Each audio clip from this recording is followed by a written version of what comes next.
I'm Jessica, and this is Daebak K-Rambles, where a couple of friends review Korean dramas. And I'm back from vacation. We're back from a small hiatus here. And I'm excited because for this episode, I am joined by Sammie. Sammie from Korean From Context on TikTok and the socials, and from the BL Buddies podcast. How are you, Sammie? What's up? I'm good. How are you? Good. Yeah, so we've been friendly for a while on TikTok. I love all of your TikToks. And I was like, oh my God, Sammie would be such a great voice on a podcast episode. So I invited you on.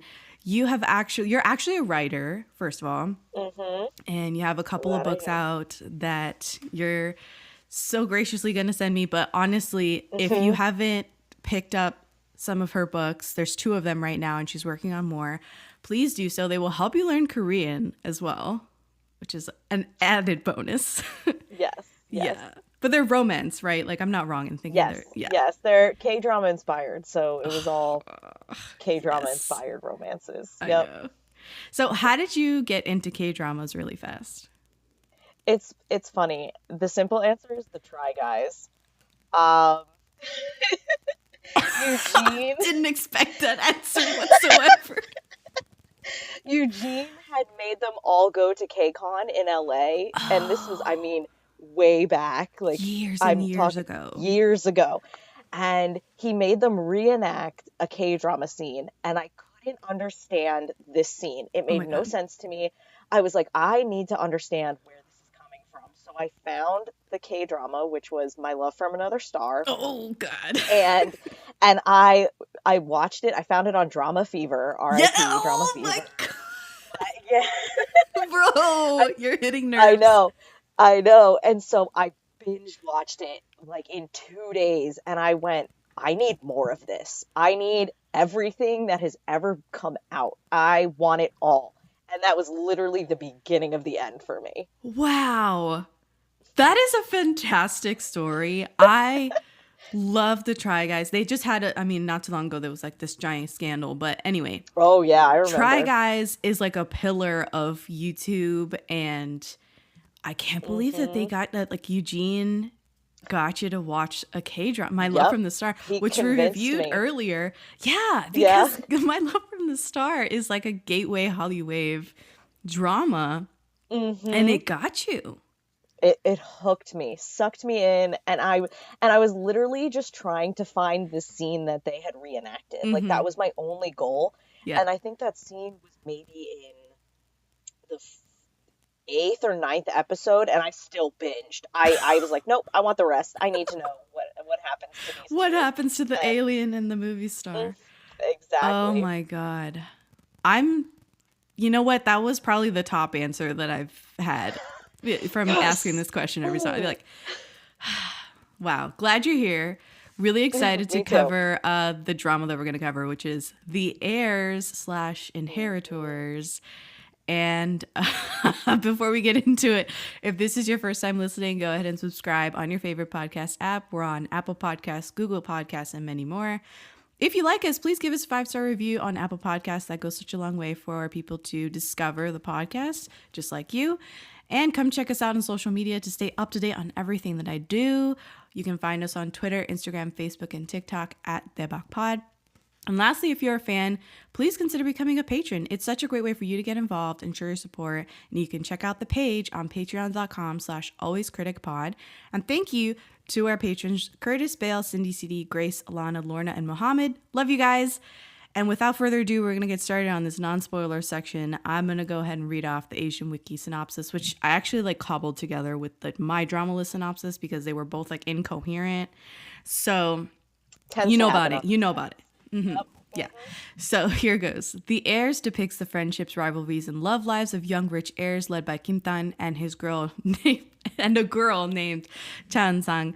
Kim Tan is the heir to Empire Group, who has been sent to study abroad in the U.S. In reality, it's a form of exile, as his elder half-brother back home schemes to take over the family business.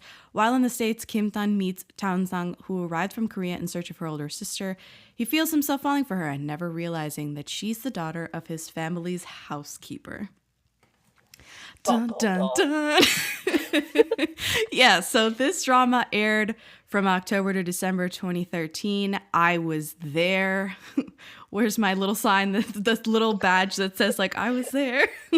Because I watched it pretty much as it was airing or close to when it was finishing airing. It is 20 episodes long. It's co-directed by two directors, Kang Shin-hye, who you might know him as the director of Tale of the Nine-Tailed, both the 2020 Tale of the Nine-Tailed and the 1938, which is just starting to air right now at the time of this recording. And I know. Have you watched Tale of the Nine-Tailed?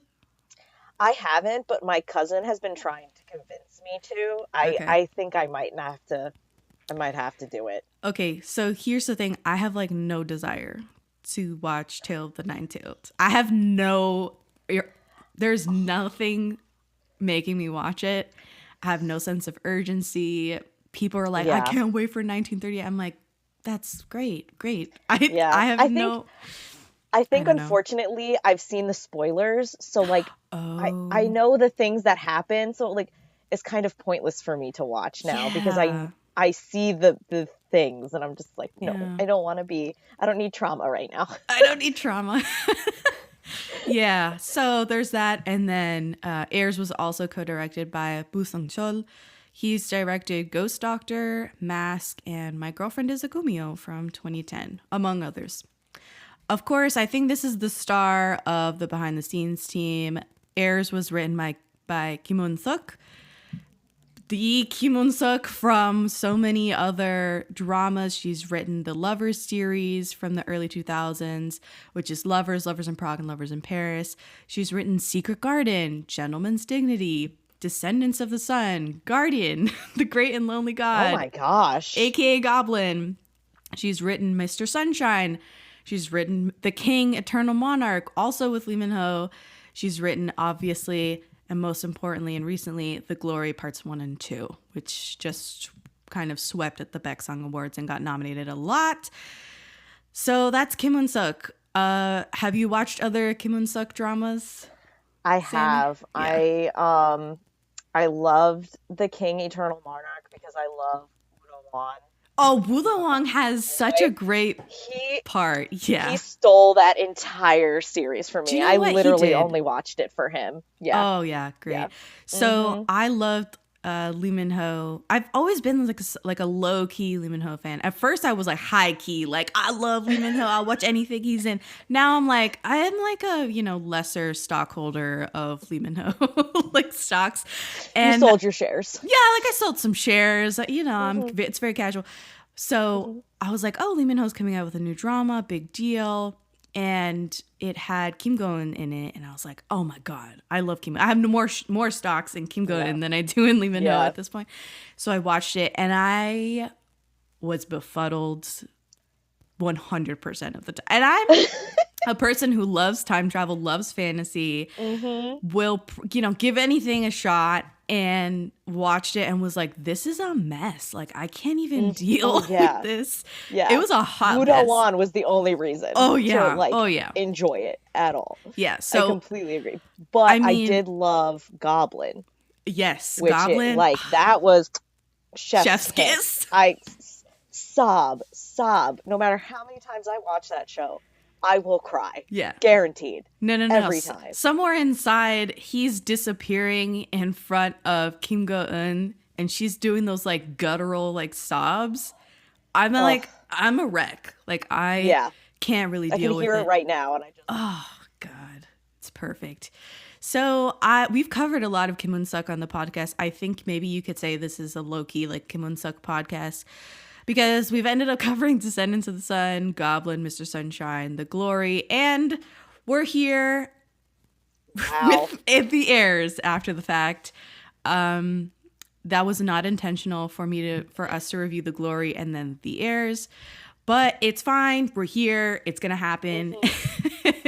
I guess we should move on to the cast, which this stars Lee Min-ho as Kim Tan. I mean, he's been in everything. Like, not everything, but he's been in a lot of stuff. My personal favorite is City Hunter. I don't know if you have a favorite, like, Lee Min-ho I property? don't. This was actually excluding The King, Eternal Monarch, this is the only Lee Min-ho K-drama I've watched. I'm shocked. I'm genuinely shocked. So, wow. Oh my God, what am I going to do? Okay, I know. So how do I put this? I picture the year is like 2011, and I watched Boys Over Flowers as like my second K-drama ever, and I'm like smitten head over heels for Lee Min-ho, and I promptly watched Personal Taste and City Hunter, and then Faith came out not long after that, which is now the year's 2012, and I was just like eating up Lee Min-ho content. I loved the man. I thought he could do no wrong. And I remember it was like not long, like maybe a couple of years after I watched Faith, I was like, man, I love that show so much. I'm going to rewatch it. So I started rewatching it. I was like, this is terrible. I was like, that was not far removed from when I actually first watched Faith and when it aired. So yeah, the come down was pretty hard from Lee Min-ho dramas. And we can have a discussion on whether he's a great actor or whether he's a passable actor or whether he chooses his projects really well and like what have you. But yeah, so there's a whole discussion to have, I guess, in a little bit about Lee Min-ho. But his co-star is Park Shin-hye. She plays Chan-sung, and Park Shin-hye was like a staple of 2010s and late 2000s K-drama. She was in You're Beautiful, Heartstrings, Flower Boy Next Door, Pinocchio, Doctors. The one I really loathe, Memories of the Alhambra, which is like a premium, amazing concept that they just like squandered. Oh my God. I'm so glad you feel the same way. Oh my God. Did not like it. And then I was so mad at Memories of the Alhambra. I have not watched a Park Shin-hye drama since.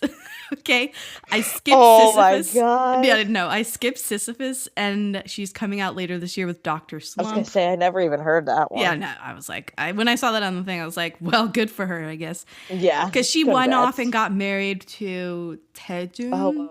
Taejun. Yeah. And then she had a child. She had a kid, right? Yeah, I was gonna say she had a So now she's a mother, and like, great, so happy for her, good for her. I loved seeing the wedding photos and stuff. Really happy for her. But now she's back working, and I'm like, girl, are you gonna keep with the quality that you've been putting out lately, or what? So, yeah. But I like her movie stuff better. I don't know if you've seen some of her movies. I saw her in My Annoying Brother. Yeah. And I sobbed. That movie is good. Listen, Korean movies are something else, because you think they're going one way. No, left. There's a hard and left then turn. Boom! You're sobbing uncontrollably. Like they marketed that movie. They marketed My Annoying Brother as a comedy. Yes. So I went into it as a comedy. And by the end, I'm ugly Kim K crying. Like, it was so bad. I was like, you can't do this. Is not what I was expecting. Like, it hits you. You can't do this to me. Oh God. It was so good. I loved it. But man, was I not expecting that from that movie. Yeah, I completely 100% agree. If you haven't watched My Annoying Brother, definitely give it a shot. It's just not like the main, it's not her brother or anything, but she's in it. She's great. I watched her in The Royal Tailor, which is a period piece. She played the queen. Great movie. Beauty Inside, which is a great movie. They turned it into a K-drama. I heard mixed things about the K-drama. #Alive, which I was like, oh, girl, I see you. Like, this was actually a pretty good zombie movie, and she was good. She was really good in it. And then The Call. Have you seen The Call? No. I've heard of it, though. Oh, my God. So, man. It's a, how do I put it? Like, she talks to a person from the like 3 years prior in the past through like a phone supernaturally. They're living in the same house, sort of like the Lake House sort of deal. Okay, yeah. Yeah, except thriller, not romance. Oh. And it's quite unbelievable. Wasn't there a movie like that? Not with the time passed thing, but it had one of the Chris's. Like, it was an American movie where he answered a phone call because she just dialed a random number and she was, like, kidnapped. This sounds so familiar. Oh, my God. The one who plays Captain America. Okay, Chris Evans. Chris Evans. Yeah, yeah. He answers the phone and, like, has to save her. Okay, I don't know the name of it. Don't but remember the name of it. This isn't a new, like, talking to someone from the past via some supernatural means on a really everyday device. It's not like reinventing the wheel here, but I think that the suspense, and you didn't know where it was going to go, who was going to win. There's a serial killer obviously involved, and it just gets way out of hand. So I liked her in that. I was pretty impressed. I'll have to check it out then. Yeah, it's actually on Netflix. I think it might be a Netflix original. But anyway, that's Park Shin-hye. We have a couple supporting, and then we'll just get into general thoughts. So we have Kim Woo-bin supporting as Choi Young-do. He's the second male lead. Yeah, this is one of his first roles. This is his breakout role, really. He wasn't like a household name before this. It was this role that sort of put him on the map. And then he followed this up a few years later with Uncontrollably Fond, which I don't know if you've seen that one with Bae Suzy. Mm-hmm. You've seen it? Oh my God. That one I definitely remember watching as it aired. Oh yeah. On Drama Fever. Being crushed. Well, it was like I got sidelined. I got just hammered. Oh yeah. Like there was I got T-boned, like I didn't know it was coming. Yeah. Did not see it coming, and you're like, wait, what? and you're like, what just happened? Yeah. I'm sorry, what just happened? I know. So he does that. Then he gets diagnosed with cancer, and he's off like getting treated and recovering from cancer for years, and doesn't do much in his career. And then now he's back, right? Like he did Our Blues last year in 2022, and now he's doing Black Knight, which is a Netflix original, coming out like in a few weeks or something like that. Yeah, I was gonna say soon. Yeah, so that's Kim Woo-bin. And lastly, we have Kim Do-won. She plays Rachel Yu. She's the second female lead. One of the second, I don't even know. So we'll talk about it, I guess. And again, one of her breakout roles. Like this is like her breakout role. And then a few years later, she comes in with Descendants of the Sun, which again is another Kim Eun-sook project. I guess she really liked the writer, and she came back for more. She's been in Fight for My Way, Arthdal Chronicles. I don't want to talk about that. She's been in a lot. I didn't realize that. Yeah, she's been in a bunch. Until I see the list. Yeah, she's been in a lot. My Liberation Notes, I think, is the big one from last year, 2022. What do you feel like? Do you have any feelings about Kim Do-won as an actress or anything? Yeah. If we're talking The Heirs, I was like, meh about her. Mm-hmm. I did like her in Descendants of the Sun, but I felt her role was very similar in the like I'm being cold thing. So, and even in Love Struck in the City. Oh, really? I haven't seen that one. She's very she had a fun-loving attitude when. I don't want to spoil it. So but she has this fun-loving attitude in one portion of it. Right. But then she again becomes that very stoic, I have no feelings person. Okay. I feel like they almost typecast her as the girl who doesn't show emotions but has as them. Rachel. It's like she's basically playing a version of Rachel in a lot of her projects. It wasn't until I saw her in Fight for My Way in 2017 that I was like, oh my God. She can do something else. And she's really good as this other personality, like actually trying something different, a totally different character. And then I wasn't impressed with her again until My Liberation Notes from last year, where I was like, oh my God, yeah, this is like totally different from Rachel, right? Like this is Rachel has like taken over much of her career. ever since this year, 2013, with Heirs. So yeah. I think that's it. Like, we can talk about the rest of this really big cast in a bit, but we're on the other side. Let me know, what were your thoughts on the Heirs? I was because I didn't watch it when it first came out. It never caught my attention, and I think the main reason was, for me, I always tend to struggle with high school dramas. Yes. Because I always am like, these are not targeted towards me. This is not going to be something that I'm going to enjoy simply for that fact. And so I tend to not pick them. And sometimes I end up being disappointed because then I'll watch them and be like, oh, why didn't I watch this, when it came out? Because it ended up like Extraordinary You. I was like, it's a high school thing. It's not going to, and I ended up loving it because it made fun of the high school ones and, that kind of thing. I liked that. And I have to say, going into it, at first, this show, The Heirs, was a struggle. It was a struggle. I even texted you that it was a struggle.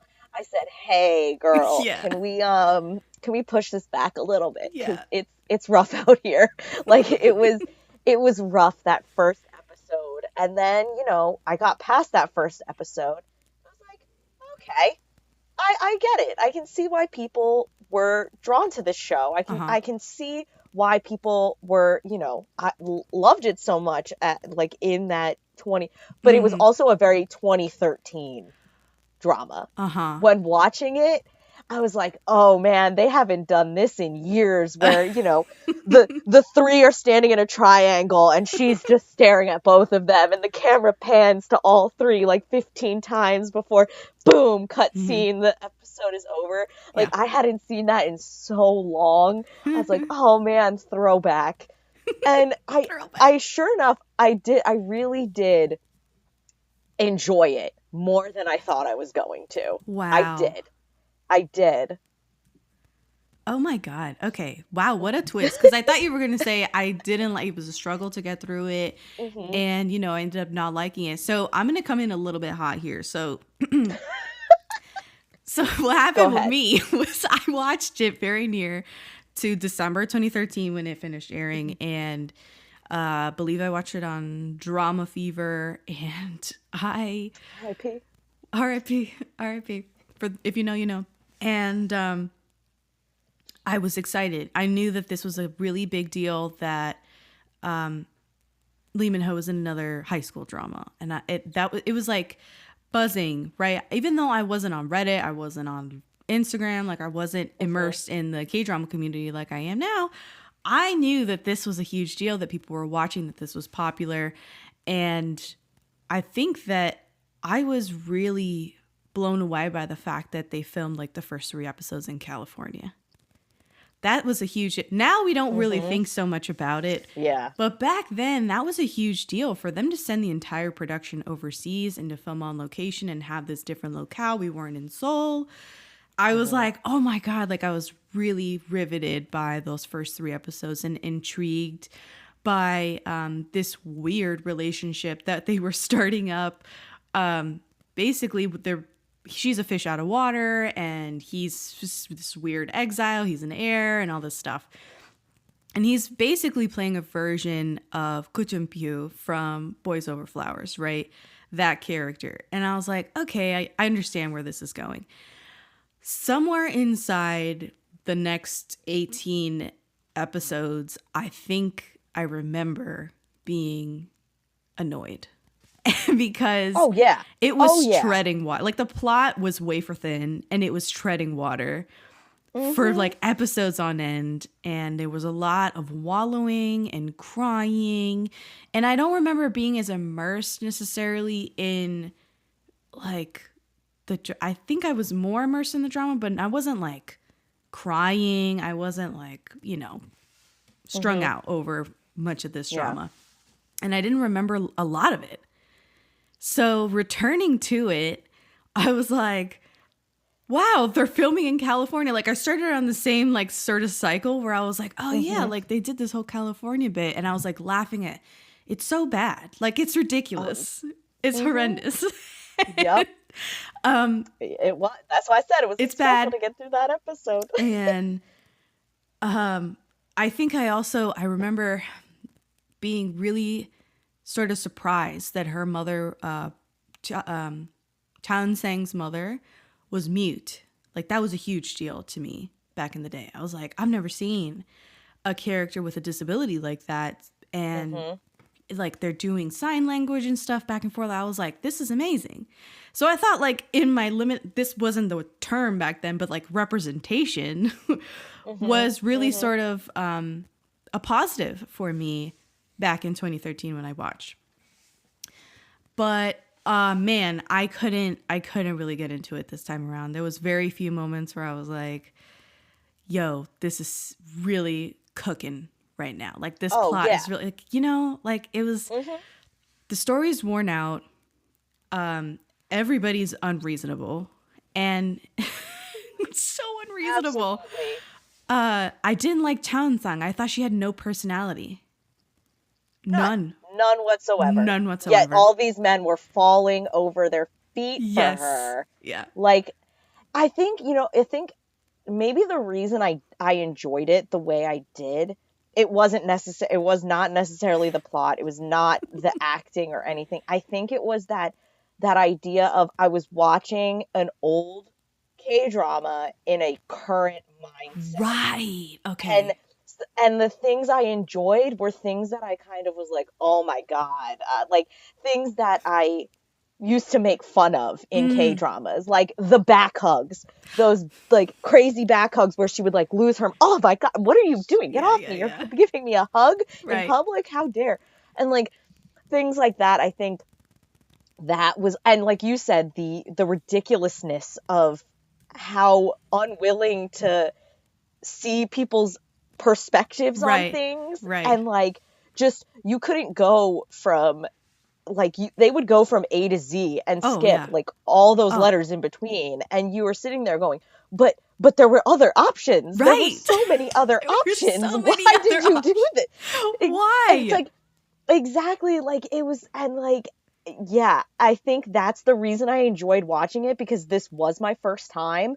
And so it kind of was like this, in a weird way, almost like a comfort of the old shows. Like, it was like, oh man, I kind of miss this, but do I really miss this? Because the amount of times I rolled my eyes while watching it going, oh my God, really? Did he just say that? Oh my God, they really just, oh my God. But it still made me enjoy it. Like, I caught myself, smiling and laughing at things that it was just that, oh man, to be back in 2013. Right. Yeah. It's a time capsule for sure. Oh yeah. The show is painfully 2013, and the actors are from 2013. All their style is from there. The clothes, the makeup, everything is sort of retro now. Like, you look back on it and you're like, oh man, I used to wear my hair like this, or my sister had this haircut, and it didn't seem weird back then. Like, that wasn't what I noticed back in 2013. It was definitely, I was definitely picking up more on the romance aspect, and now I'm picking up on the lack of romance. Like, this story isn't very romantic to me at all now. Right? In fact, it's creepy. It's yes. Because he just shows up everywhere. Like, anytime she is being inconvenienced, he's there. How? I don't where? know. When? Like, what in the Edward Cullen are you doing in every location that this girl is in? That was literally. Were you thinking? I have that in my notes, that he's being such an Edward Cullen about the whole thing. And why, like, is this romance sweet or is it disturbing? I think it's now I think it's disturbing. That 100%. But back then, when Twilight was still popping back then, it was the thing to be like this creepy stalker, essentially, of the person you liked. Both of them. Yes. Like, she's just going about her day, and he's finds her. He's there all the time, everywhere. I'm sorry. They were in a street corner and he just shows up? What? I can't even do that if I tried. For real. If I used all my powers and I'm like, I think he's going to be on this street corner. Be the wrong street corner. Seoul is so freaking huge. Yeah, exactly. Yeah. So lack of plot, a lot of pain and misery and manufactured angst and like an overabundance of flashbacks and musical montages and just filler, so much filler. Like I said, Cheon-sung is so annoying and indecisive. And I mean, there's nothing to latch onto there for her. I just don't understand why they even fell for her. I can maybe understand why she fell for Kim Tan. Maybe. Oh, yeah. I can But the other way around, like looking back at her, I'm like, I see nothing. Like there's nothing there. And I hate to say it, but she tends to play those characters. Yes. And I really didn't. I never liked her, unfortunately, because every drama I tended to watch of hers, that's what she was. Mm-hmm. She was this character who they tried to make you pity and made you they made you pity her. Yep.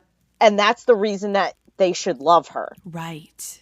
And it was she weird. has it real and hard. Like, so yeah, she got typecast into that character, and I know she did try and get out of it, and I think she's still trying to with that Alhambra. She tried to get out of that typecast. Yeah, she was typecast as like a Cinderella.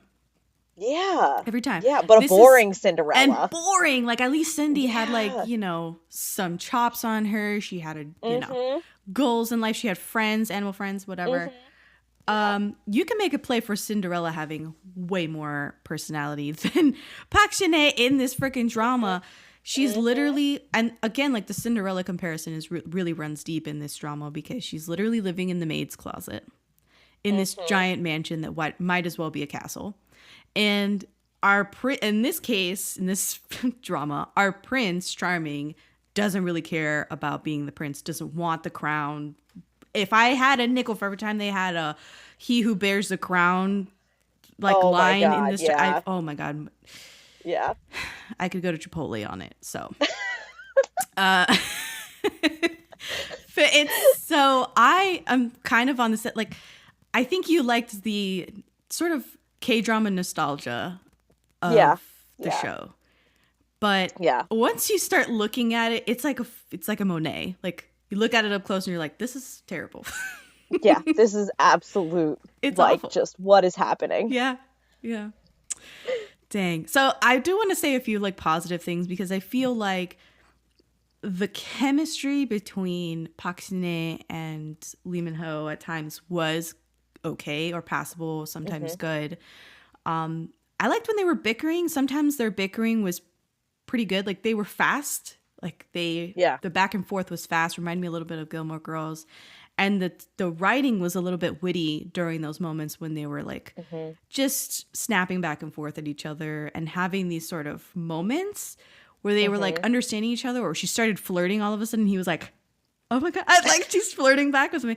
So those were good parts, but pretty much anything outside of that, I was like, okay. Oh my God.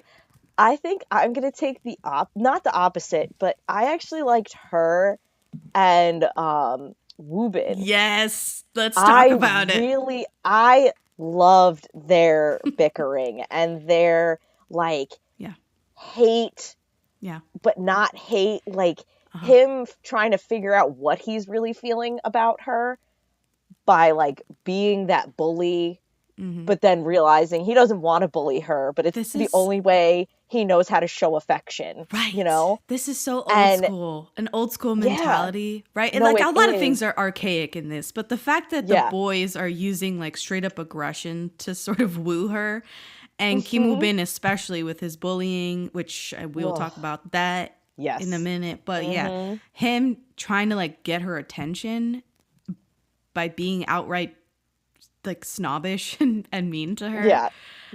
Is woefully outdated, but later on you sort of root for him. I know. I was rooting for him, and I'm like, there should be no reason. This man is literally hundreds of red flags. There's not a single green flag. Mm-hmm. Yet I'm just sitting there going, I want you to have her. Let him have her. And it's like, like he would, and I think it was like he would just like say random things that I would be like, oh, that's so cute. Like, oh, that's like, like I remember him like he was sitting in the coffee shop and she's like, are you here to just like, annoy me or whatever? And he just says, no, I was feeling lonely. And I like just like my heart. My heart he starts was like, telling the truth to her. Yes. And I think I was, like you said, I was rooting for him by the end of it. I was like, screw you, Minnow. I'm going with this guy. Like, he's so whiny. Like, both of them are really whiny. But by the end, who has his head on more straight? It's Kim Woo-bin's character. Mm-hmm. In actuality. Mm-hmm. So, you sort of root for him. You feel bad for him. As soon as his hair starts to deflate and it goes down into, like, the Bieber cut, you're like, oh, maybe he's not so bad. Oh, my God. I didn't even think of that until you just said it. And I just went, oh, my God, you're right. Yeah. His hair just gets progressively floppier. Oh, my God. Oh, my God. But speaking of hair, Park Shin-hye's hair, like, it doesn't matter what is happening to her. She could be working 3 part-time jobs. She could be getting yelled at. She could be it's snowing outside. It's cold as shit. The blowout was always immaculate. Immaculate. Yeah, she looked amazing. I always. Like, he would pull her hair down from the ponytail. Where was that bump? Where was the ponytail bump? Where was the crease in her hair? Every woman out here is like, perfect hair. Yeah. How did they do I need that? her hair. Yeah. Like, how? Yeah. Beautiful. Beautiful. Yeah. I was very jealous of the hair. Yeah. I noticed that right off that. I was like, wow, that's unreasonable. But I really admire. That's aspirational. She's struggling. Can't even afford a room, like an apartment. Yet her hair coiffed. Salon quality. Perfectly. Yes, exactly. That's where all the money went. It went to the salon bills. You're right. But yeah, I have literally going back to, I just see it right now in my notes. He's always hiding by her, next to her, eavesdropping and watching her sleep. Like, he's such a creeper. Very much an Edward character. That's direct quote from my notes. This is why we're meant to do this together. This was a long time coming. Yep.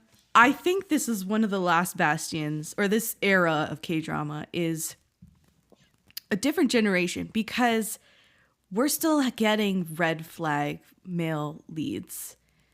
And nowadays, the trend is to have green flag male leads. And you don't have these types of personalities. You don't have these types of Edward, Twilight, like, things happening. Yeah. And if you do, it's way more believable. It's way more connected, and a little more communication for, like, how did he end up on a street corner where she's at? And it's like, well, they texted each other, whatever. Like, they kind of make it better. And it was really jarring to go back to 2013 and see both of these guys who I'm like, at various points in the show, you're like, neither is better than the other, right? Like, clearly, even the second male lead, it's not until the last few episodes that you're like, wow, she should really rethink the Kim Tan thing, because, you know, this guy is actually very, very good. You know, he's learning from his mistakes. He actually has a character arc. Kim Tan is largely the same beginning to the end of the show. That goes without saying for Park Shin-hye's character, because she has no arc whatsoever. It's terrible. None. So yeah, the jealousy. I couldn't get through, like, the jealousy bit of the red flag stuff. So much. And not even just, like, with those two, but with Rachel. Like, you know, everybody in that series was jealous of everybody else in one way or another. Right.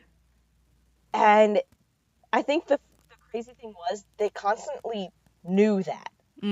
They knew that these other people were jealous of the others they all knew. Yeah. They all knew except for Park Shin-hye. She didn't know.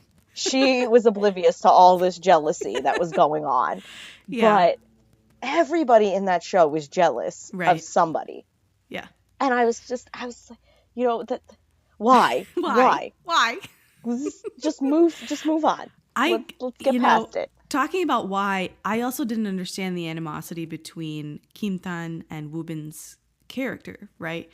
Like, I understood it. Like, after they do, like, the flashbacks of, like, oh, they had this falling out because of whatever. We won't say now because it's non-spoiler section. But, after that, I was like, yeah, so still not a good reason to, like, hate each other's guts. No. Yeah, that didn't make any sense to me. Right. Like, to me, I could understand indifference, right? Like, let's say your friend moves away suddenly and you had this crazy, weird falling out that happened, and now you don't really know who they are. You haven't heard from them.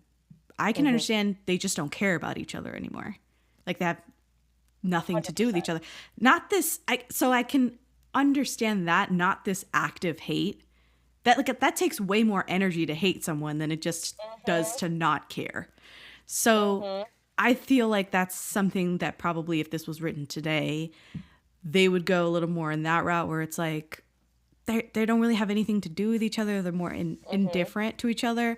Yeah. And their arc as friends or frenemies would just be them either becoming enemies and then friends or just learning to be friends again through all of these like machinations that happen. Yes, 100%. So it's really odd to just like they come back and it's like there's the metal with like rock music every time they're in the same frame together and you're like it's so cheesy, it's so dumb. Like you're telling us how to feel, yes, you're telling us oh they don't like each other, oh there's like might be a fight or whatever. I'm just like that's part of the high school dramas as well where they're kind of hand holding the audience a lot. And it was just so annoying. Like, I just was annoyed for large swaths of the show. Oh, yeah. I totally get it. Oh, God. I couldn't deal with it. The possessiveness, the jealousy, the, like, all of the trimmings of it. But, what did you think of the OST? And then after this, we'll give our scores and get into the spoiler section. Love is the moment. Love is the moment. Exactly. It's so funny because I knew it was from this show, but I had never watched the show, so I never could appreciate it in all the like, joking K-drama TikToks and like Instagram things. This is and now, yes, yeah, exactly. Now it just like clicks so much more that I'm like, you gotta appreciate it. Yeah, I think in episode 1 when they're still in Cali and they needle drop the first OST song, and I was like, oh my god, my neck, the whiplash. Yeah, yep. I still love this OST. I still think it's stupid and over the top, but it's like pure K-drama OST goodness, and it's like pure fun. It's not trying to be cool necessarily. No. Like today, I feel like OSTs are trying to be a little more cool, hip. Yeah. Follow a specific genre, and this is like not not that at all. I think the thing is like it brings like that nostalgia back, and it makes you, even while we've said that it has its cringy moments and like there's so many things to cringe. Not like about it. Yeah. It puts us back into that moment when like, oh man, remember when so and so did this and that, and it brings you back into that K-drama and like the things you remembered that you liked. I agree completely. Oh man. All right, so what would you give this drama out of 5 soju bottles, 5 being a really great, wonderful experience watching it? I'm actually going to go a little high, but not too high. Okay. I'm going to give it a 3.8. Okay. Because I feel like I said, it was very nostalgic. It made me weirdly miss the like multiple red flags in K-drama men. Yeah. But also made me realize how much they've developed right. K-dramas since. I love Woobin. Like, he grew on me so much Right. in that like show. And like you said, by the end of it, he was the one who was the most together. Right. You know, he really was. And so there were a lot of things to like, but there were more things to, you know, kind of dislike. So that's why it's over the halfway point, but it's not 4. Okay. So I'm going to give it a 2.5 because it was almost unwatchable for large parts of the show. Some scenes are iconic and really good, and I think it did some things really well. The OST is really good. Lee Min-ho is, I don't think we've said necessarily a bad thing about Lee Min-ho so far. Mm-hmm. I think he really carries the show. Not Park Shin-hye at all. Nope, not at all. No. And I guess we'll talk about it more in spoiler section, but a lot of positive things. I like the disability representation with the mute mom, which again I was like so awestruck about that in 2013 watching it for the first time. And so 2.5 for like some good things, but mostly this is not my bag anymore, which is sad. Yeah. But yeah. And this is kind of why I wanted to do some of these older K-dramas on this season of the podcast, because so many people I've come across have said, like, I don't watch pre-2015 K-dramas. And I'm like, 2015? That's not that long ago. Like, I just really kind of wanted to revisit some of these, and maybe like us talking about it will make someone want to watch The Heirs for themselves and see what we're talking about, and give some of these older K-dramas some love, because some people are like, oh, Lee Min-ho, never seen like older Lee Min-ho stuff, and like City Hunter and Boys Over Flowers, I've just seen like a couple of things of his, and it's really surprising to me because there's all of this work that's just not being seen anymore. So yeah, I'm glad we did this. We're gonna jump into the spoiler section now, right after this. Excuse me, 뭐라고? 괜찮아. You know, I have no 친구. Oh, sorry. Swear, disgusting shit. What? All right, we're on the other side of spoilers, so anything goes. If you don't care to be spoiled about The Heirs, and keep listening, and if you want to remain unspoiled, although I feel like we did veer into spoiler territory, but we didn't do that much damage in the non-spoiler section. Hopefully. Just stop, watch the show, come back, we'll be here. Okay. Where would you like to start first? Because I think we need to double back on the California episodes, because okay, absolutely. Like, I mean, I was really into those in 2013. And you have, like, you enter in on this really moody 18-year-old Kim Tan, which in looking back on it, I'm like, there's no way that Lee Min-ho can pass for an 18-year-old. No. Like, that's a man, right? Not yet. Mm-hmm. Okay, so there's that.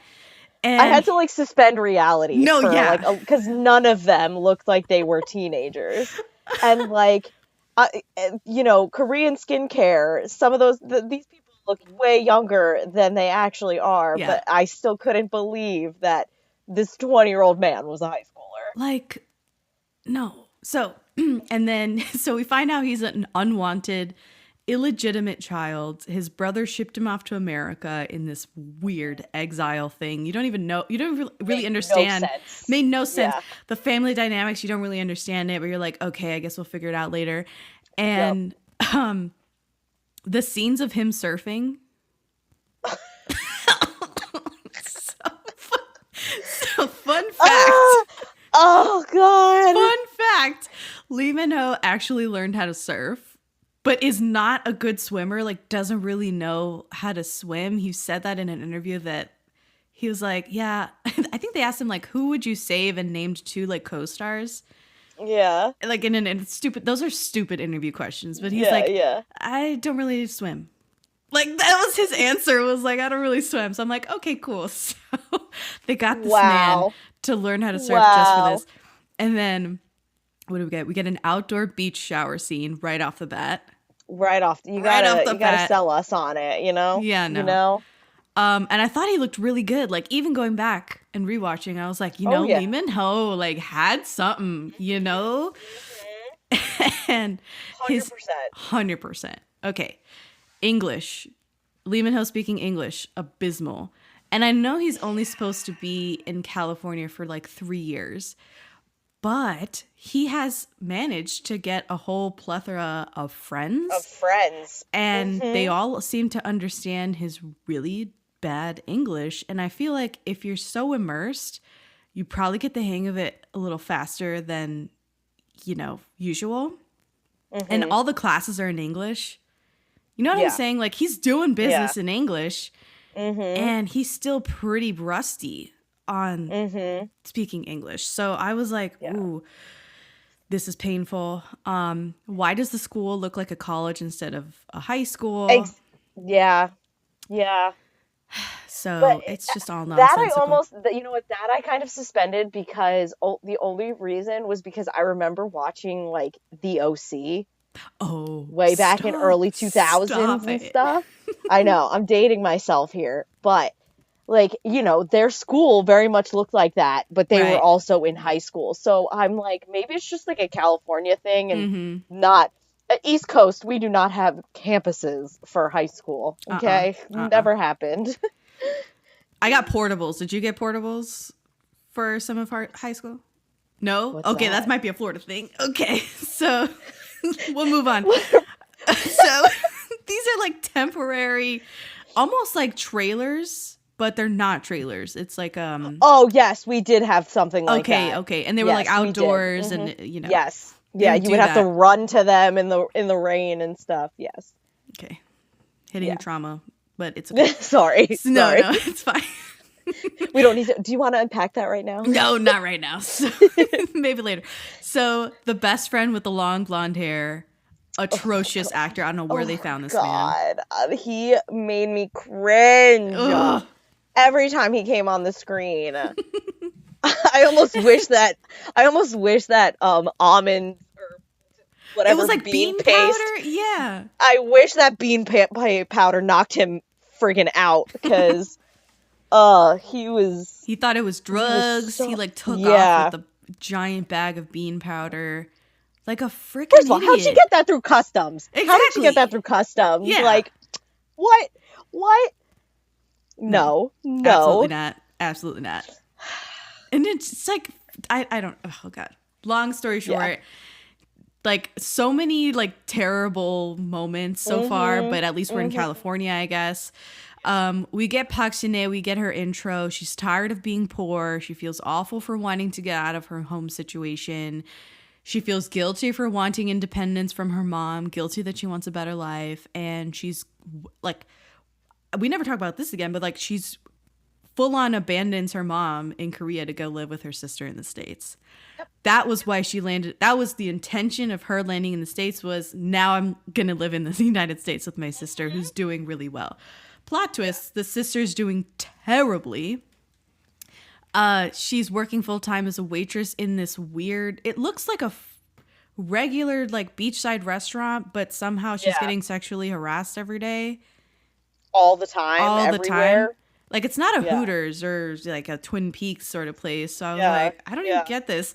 So again, lots of questions here, especially because they're in the States. So like the level of scrutiny is a little bit higher, I guess, for us because we're from the States. So she gets there. Everything is like to shit. Like the sister is in this terrible, violent, abusive relationship with this deadbeat dude in what looks like a crack house.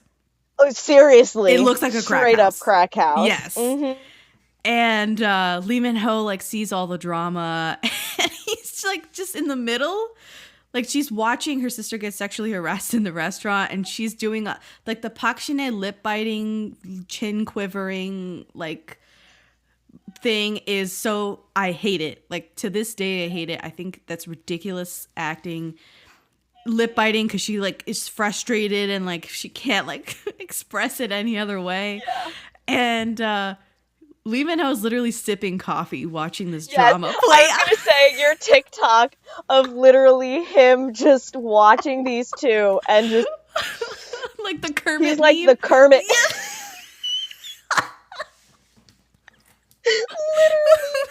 literally the Kermit meme. Just yes. That's interesting. Like not really like not really being a human about it. No, all. totally just wonder what that's about. Yeah, like Lee Min-ho couldn't have, like, I don't know what they were thinking with that choice. There's so many choices, right? But that's just one of them. Yes. And then we get the bean powder chase scene through the beach. The friend hits this volleyball net at full speed and falls down. And that's like their meet cute. Okay? Yes. Like, it's Lee Min-ho, like, running after his friend going, like, that's not drugs. And they end up at the hospital because the friend's allergic to beans, evidently. Yeah. And she's there and she's just like, what do I do? And they kind of like start their whole spiral relationship from there. Yeah. I don't really like that meet cute at all. No. Like, that's not a good meet cute. No, not at all. Not at all. Yeah. We never circle back on the sister at all throughout the show. Never. I was going to say that. They literally bring her up at the very end. I think when she gets back to Korea, her mom says that, she called and she said, like, sorry. What? That's it?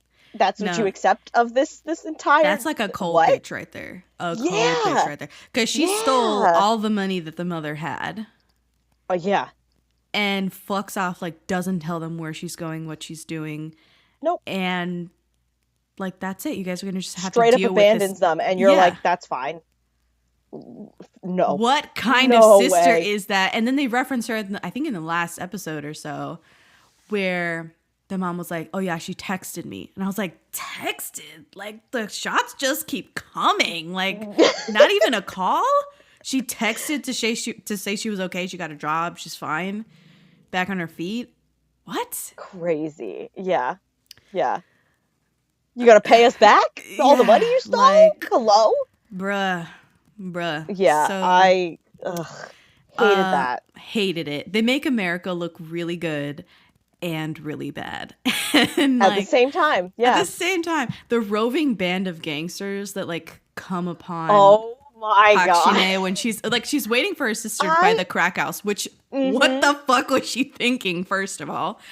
And like this roving band of gangsters like walks by on the sidewalk and they start like talking about her. Like they like and she gets really scared and starts and hides, and then they have that like moment where Kim Tan like comes back driving down the street to pick her up. Yeah. Oh my god. But then that follows up with the other two gangsters who show up at his house for some reason in Malibu. Why? Malibu. Why? Yeah. Why were they there for him exactly? Like, I never understood that part, except for it was just a reason for him to grab her and run.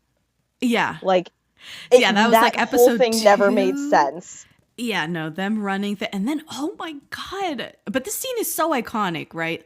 Like, to me, this is one of the big scenes of the show, is them just like running hand in hand, like through California. And them running from Malibu to the Hollywood Walk of Fame, which is like an hour drive. Yes, on a good day. Nearly sent me over the edge, because that's like one of those things where, wow, the Korean audience would just never get that this is dead wrong, and you can't just run from Malibu to the Hollywood Walk of Fame. Yeah. And then up LA. To the Hollywood sign. And then near, like, they were in that like residential area near the hill. Yeah. And I was like, oh, it's so painful. It's painful. Yeah. Mm-hmm. So, she stays over at his mansion in Malibu. He keeps, like, messing with her, like, scares her about, like, taking her kidneys. And she, like, actually believes him, but then actually, like, why is he being such a dick? Because she's has no passport in the States. Staying over a stranger's house is definitely just came from a crack house in a bad part of town. And, like...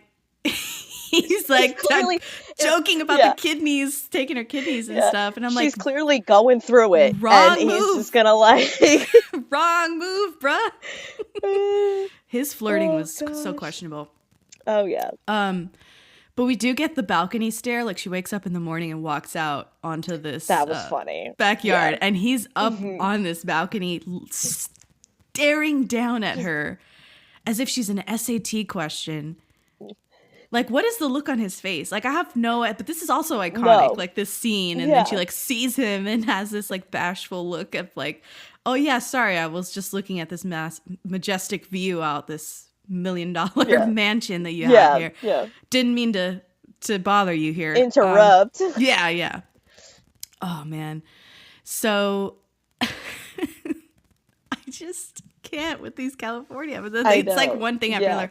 But so he's in class, I think, and she goes to school with him. They're talking about the most beautiful English word from a survey of non-English speakers, and the word is mother. And I'm like, because he's particularly jabbed. He's got a fractured relationship with his own mom, and you're just like, oh, I get it. We're foreshadowing. It's foreshadowing. Yeah. Oh my God. So anyway, the last iconic thing from the California, two things, the California set of episodes is the "Do I like you" line. Yes. Which I don't know if you had heard that or seen that scene before. Like he turns to her and he's like, "Do I like?" I don't think I've seen that prior to watching it. Watching that in real time, I remember being like, "Oh my God, what?" I do remember just being like, "Wow, I don't get it. I don't understand why he's asking himself." Like, it's bizarre. Yeah. So there's that. And then the California t-shirts thing. Oh my God. Where they had the couple t-shirts. Yeah, the I Heart California. Yeah, because they're eating breakfast, and I remember she's like, I just want pancakes. They have pancakes and orange juice and all the American movies and stuff. And I'm like, girl, wherever you at is not where you're going to get the best of that. So. No, you're not going to get that. No. You are not going to get that. Because they're staying in like the Bates Motel or something. I mean, it's a moldy hotel in California. And they spend the night together. Nothing at all happens. Riddle me that. Like nothing at all of significance happens between them. Because it's a 2013 K-drama. So I was like, okay, cool. So I remember being a little bit upset back in 2013 that after this we end up back in Korea and we start a school drama. Like I didn't know back in 2013 that this was going to end up being a school drama. I could see that because it didn't really give that vibe. Right, like the first three episodes, you have no idea that they're going to end up like uniforms and all in a school for the large majority of the show. Yeah. I do like the anticipation. You don't know when they're going to meet each other again. Yes. And she's in the house already, and then he's in the house. And he keeps thinking there's like a ghost. Yeah. He's like, is there like a ghost here or whatever? And then he like realizes it's her. Yeah. Oh God. She goes to get his mom a bottle of wine, and she's in this dark courtyard area, and she's using her phone as a flashlight. And on her way back, he turns on all the courtyard lamps for her. And I was like, oh, so Alchemy of Souls is nowhere near the first drama to do this like sort of bit here, because like lighting the way for like it's so many of it's a trope, and it's a cliche. And I don't know, this one was pretty good. I didn't mind this one a lot. I know they've also done it in Our Beloved Summer, where, you know, every time she like leaves the house, he like turns on the lights for her outside because it's dark outside his house. Stuff like that is really cute. But then he creepily follows that up with her. Same episode. He does the turnaround thing. And because she's on the phone with him and she's walking ahead of him in the courtyard. Yeah. And he goes like, turn around. First of all, he says, look at the second floor. Because he put the dream catcher in the window. Mm-hmm. So fine. Then she's like, oh my God, the dream catcher. And then he says, turn around, and he's there. And obviously that's the big reveal that he's the second son of the family. Mm-hmm. Oh my gosh. I kind of understood. And then begins the stalking. Then begins well, I mean, from then on, it's only stalking. That's all it is. It's all it is. Do you think that this show made any progressive, like, comment on elitism or the case system that's in the school or anything of that nature? Because I don't know if they did. Like, at the end of the day, they were like, here it is. Yes, obviously it's wrong, but, you know, they're all rich and they all have a happy ending in the end. So it's like, yeah, they sort of just benefit from the system, and like, yeah, it I is think what it it was is. kind of like, yeah, I think it was very much like, it is what it is. Yeah. This is life. This is what you're not going to change it. Right. You'll never change it. Right. And you know, you should just go quick and accept that. Like, just accept that this is the way it is and it'll always be this way. So yeah, I think, you know, maybe in a sense the people watching got this sense of, wow, this is shitty. Like, we shouldn't be doing this. Like, this is not how the world should work. In schools and outside of school and everything like that. But like, this is not how it should be. Maybe we like can somehow fix that in the real world, but in the show itself, I don't think it really changed anything. Like, she didn't benefit from her boyfriend being, you know, whatever. In fact, it made her life way worse. Like, she was constantly bullied. She was constantly in threat of everything and anything being thrown at her. Right. Her life did not get any better. It just got progressively worse. Yeah. But yay, she's in love. Like, congrats. We are in love. Haven't heard? Okay, sorry. Avril second there. Through that, I love that. Love it. Yeah, I was kind of annoyed at the end of the day because they introduced all these big concepts that are, the school has this crazy caste system, you know, the elite people, the people at the top are the kids that are going to inherit a business. The second ones are the stocks. The third ones are the like high honorable professions like judges and law firms, CEOs and like crap like that. And I was like, okay, great. So this is sort of like a reflection of their world, like this top 1% world that they live in, this bubble. And the kids don't just do this of their own accord. Like, they learn this. They learn to discriminate against each other like this. And it all comes from their parents, which we see like all of the parents and all of their mess as well. Oh, yeah. Yeah. So, but they don't offer any solutions, right? Like, they're not like, we should change this, you know? Some characters kind of go through the ringer because they end up lying to be in a higher position in the school. Like, they think she's a parvenu. They think like Taun Thong is a parvenu, whatever that is. New money. Yeah. And then I didn't understand the parvenu phrase. I didn't get it either, but I was like, fine, whatever. And this other girl also started to get bullied because her mom ran a brothel. It wasn't a brothel. Oh, the brothel. Yeah, it was a host club. Like host club, that's right. Yeah, it was a host club. And she was wildly successful, so I was like, damn. But that's not honorable. So yeah. She said they were selling water bottles. And I was like, what? I bet you she was like, what's something stupid enough that people will believe my family made tons of money off of and no one's going to go fact checking? Oh, yeah, we make water bottles. We sell water bottles. So, and at the end of the day, everyone was just like, kind of like, okay, they let these two slide. And that was it. Like, the system was the same. You know, largely the same. It didn't change. Nobody got bullied in the hot seat, but that's because Kim Woo-bin's character like reformed himself, and like that was that. That's the only change was the hot seat was no longer that seat. Yeah, they took the power out of the seat. They took the power out of it. Well, you know, little changes. Maybe little changes, I guess. the graduates of the next years changed it up even more, but oh, hopefully.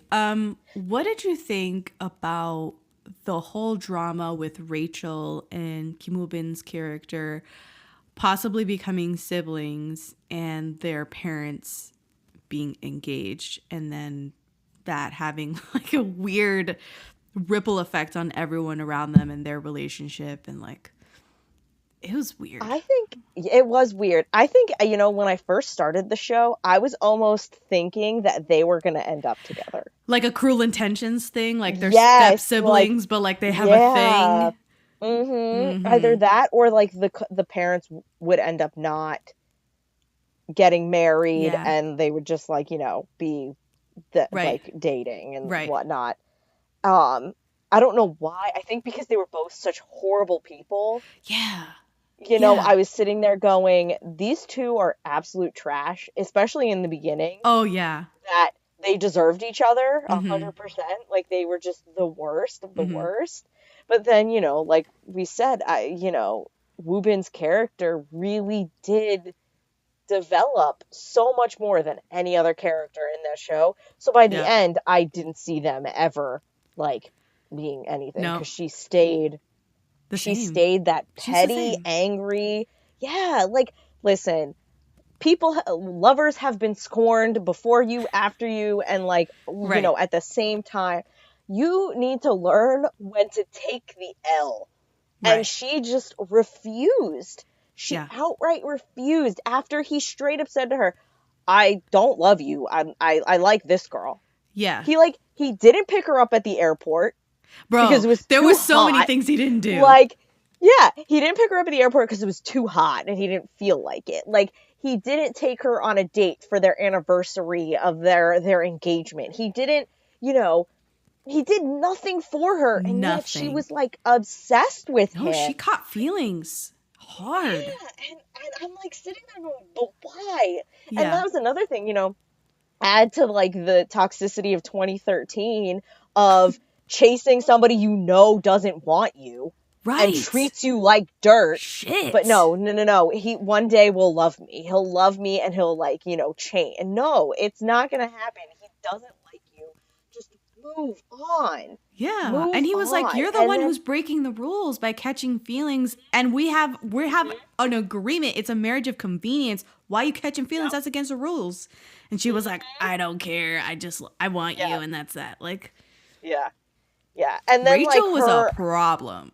Rachel was such, and then her logic of, well, if I end the engagement, he'll want to be with me. Delusional. What? What? Where do you even put that together? Like, what?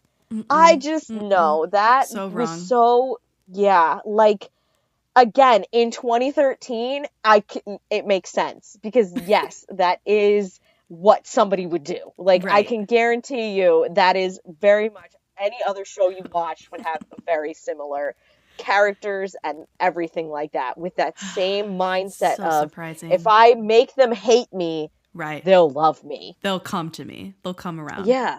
Yeah. And it's just like, it was not that. And then what are you smoking? Yeah. And then, you know, their whole family dynamic thing. Oh. Both, like, I think they're both Woo-bin and I guess I should call him Young-do and Rachel. Young-do and Rachel, Yeah, they, you know, their parents were just as shitty as... Oh my God. They were just horrible. They were horrible people. I think they were also a marriage of convenience. They were absolutely. They were never in, you know, anything. And she, like, loved, she loved the chief secretary. The chief secretary. Let's talk about this because I think this was a giant missed opportunity in the show is that the mom, Rachel's mom, had some sort of history with the chief secretary. Like, they were each other's first love or something. It didn't work out, crash and burn. And then she became a cold-hearted, money-grabbing bitch, evidently. Started her own biz, which fine, great. Love that for her, entrepreneur. But then she started she was going to get married to, like, an abusive, a wildly macho man just for business. just And he was a out of man convenience. whore. Man whore Like- as well. And then she got offended that he was a man whore. And you're like, I'm like, what do you want? What do you want out of this? Like, what are you expecting? You want What were loyalty? you Actually? Yeah. So Like- I was very taken aback by her. But the relationship that she could have had with the chief secretary could have been so juicy. It was, because yes. they had that scene where he like Oh my god, where he just like kisses her in bro. Even I was like, what Am in the I? cage? What? This actually, yes. So she's engaged. They had this really tense conversation with her fiance, and then the chief secretary is there, and the Hyung is there. Kim Tan's brother is there too. And 1 minute, you know, he's the chief secretary is getting an earful from the machismo fiance who's being extremely rude. The chief secretary gets up and talks on the phone with his son. He's like, yeah, I'm going to be home late. Don't worry. Wait up for me. It's fine. Then boom, like he turns around and like plants one on her in this hallway out of nowhere. And it's this steamy makeout session in public here in this, hotel, I guess? yeah. I was so taken aback. I was completely surprised. My wig was snatched. That was one of those moments where I was like, I do not remember this at all. At all. I was like, oh, in a drama, okay. Oh, okay. Okay. Yeah, I didn't see the I was- PG-13 on this. But okay. All right. Very missed opportunity because they never It circled really back on that. was because they never They really don't brought it come up back to again. that. They just like showed that, like, I think in a future episode, Kim Tan's mother has the photo Yes. of them. That's Which- the only time it's ever really circled back on. Right. Because they never, like, she's waiting for him to call her, and he's like, this isn't a good idea. I'm not going to give you my number. If you really want my number, you'll figure it out. And then she does, like, figure it out and calls him. But, like, they don't develop anything. It doesn't become this, like, saucy side plot that you want it to be, especially with that, like, episode 6, like, boom, makeout session. No other character gets that. Not even the main couple gets such a, like, intense scene where I'm just like, why put that in there? Like, it was. It was, I think they expected to make it more and then ended up just going, you know what? We got other things to deal with that we have to address, that this is just gonna. No, we have more like stalking and more Stalking, crying, wallowing, self-loathing. Yeah. Loved those parts. Love it. I remember there was one part where I had to sit there and just go, why are they crying? What was staring at each other? Which part was that? Yeah, I know. There were so many. It was, I want to say Kim Tan had just been like kicked out of his house. And he goes to see her at the coffee shop. Yes. I think so. that's... He imploded the engagement, and he said the truth that his mother was a Yes. mistress. Oh, and he dragged his mom. He dragged his mom out of the room, and everyone's like, "How could you do that?" Blah blah blah. And it, like, you know, obviously he doesn't really understand that it's a giant deal. And I think his dad slaps him. Yeah, probably. Yeah. And then he goes back to the coffee shop. Because he went to the coffee shop before this whole thing went down. Then he went home, did some shit, and then went back to the coffee shop afterward. And he just shows up. And why is he crying with, like, his mouth open? Yeah. And they're just this? staring at each other. They're just staring. And she starts crying, too. And then she starts crying. And I'm like, why are you crying? No words have been said. What is happening? It was like... and I think that's how the episode ended. Right, and then right. like it came back like the next episode and they're still just crying. They're still there. And like nothing has been explained. And you're just like, somebody explain why they're crying to each other. I guess there were a lot of those scenes though. But no, so many of those scenes. You're absolutely right. Where there's no reason why she should be sympathy crying. such a weak character for Chang Yeah, Sung. I just, again, that Park Shin-hye always got those characters. I like know. really just could never get behind her acting because I always, even when I hadn't watched this show, I had seen clips and stuff of it, and I Yeah. went, "This is what I saw from her in Flower Boy Next Door. This is what I saw from her in like all these other shows that I've watched her in." I'm like, right. Like, no hate to Park Shin-hye, but I just don't really understand how she made it. I don't know. I think it. Yeah. I don't know. She's I don't very think she has- beautiful. She's very beautiful. Oh yeah, absolutely. And I think that might have been her selling point. And they said, "Can you cry?" And then they said, "Yep, okay, you're in the heirs now." They said, and I just, it's very frustrating to watch most of her dramas. Like, again, I think she works better maybe in smaller doses, and that's why I like her movies better. Movies, yeah, I agree. But like, first of all, why was this show 20 episodes? Oh, God, it was such a struggle. It was a struggle. Was it 20 episodes? It could have easily been 16. Nowadays, easily 12, 10, maybe. Just to tighten it up so much. Yeah. But yeah, kick out a lot of those plot points that were like unnecessary. Like, oh my God. What's his name? The kid and his tutor. Oh my God, Kang Han-ul and his tutor. Yeah, that and he had his a crush tutor. on. But also, The like, tutor she was with the Kim brother. brother. Yes, like. Oh my God! Oh my Love God! triangle on love triangle. Mm-hmm. I never liked Trig. And then like I know you had brought it up, but like I did not understand the animosity between Kim Tan and Kim. Was it Kim Won? Or something. I know his name was Won. His first name was Won. No, Kim Won. It was Kim Won. The brother, Kim Won. So it's Kim Tan and Kim Won. Yeah. They're brothers and they have to have similar names. So, yes. I just couldn't understand the animosity he had. Like, so I don't get it either. It was cruel. It was cruel. It was cruel. And like, I get him. Like, to an extent, I understood,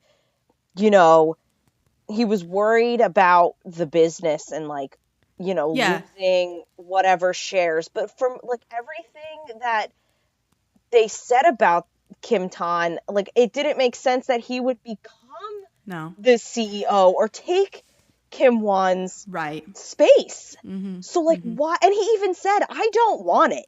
He said it countless times. "I don't want it. It's yours. It's not what I want to do." Mm-hmm. And yet he still was like, "Nah, dude, I hate you. Like, go to California. Like, I don't want to see you. I don't want it. Like, you are not my brother." And it's like, what?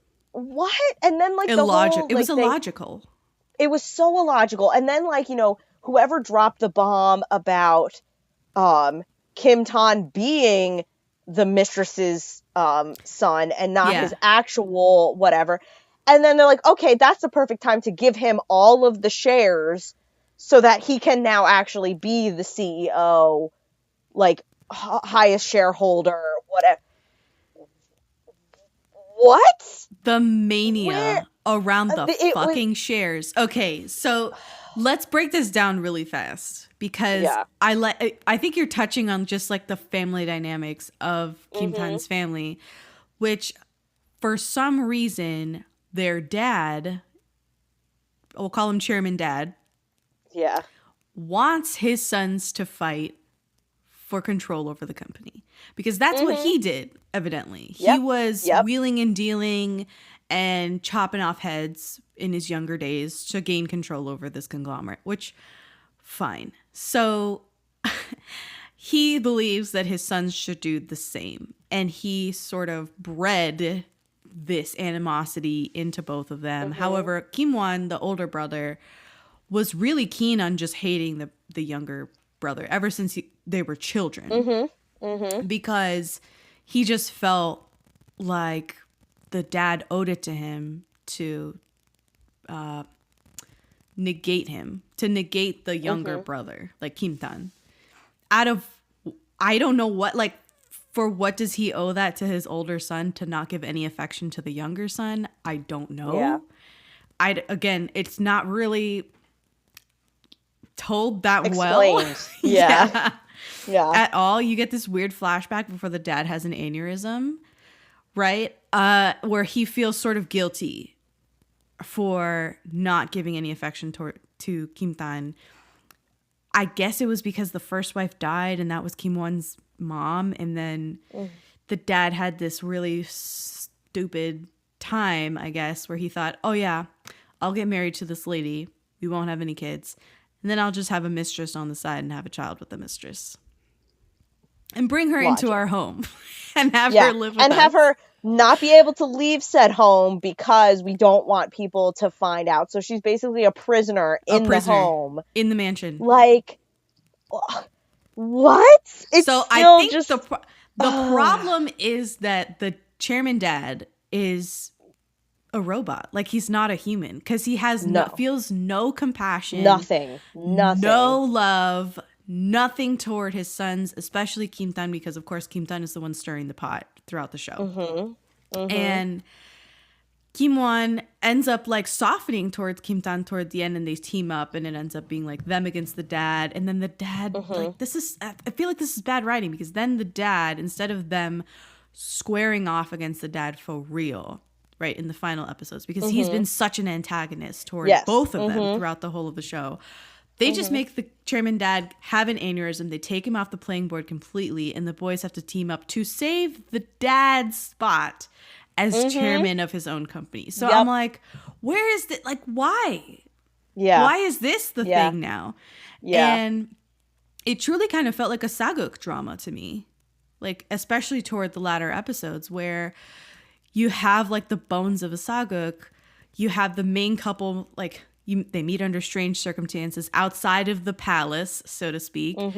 Then drama, angst, pain, second male lead, second female lead, love triangle, love rectangle, angst, pain, breakup, reunion, and then bam, political machinations that had been on the fringes of the show really amp up, and someone stages a coup. Like, that's what happens. The wife stages a coup.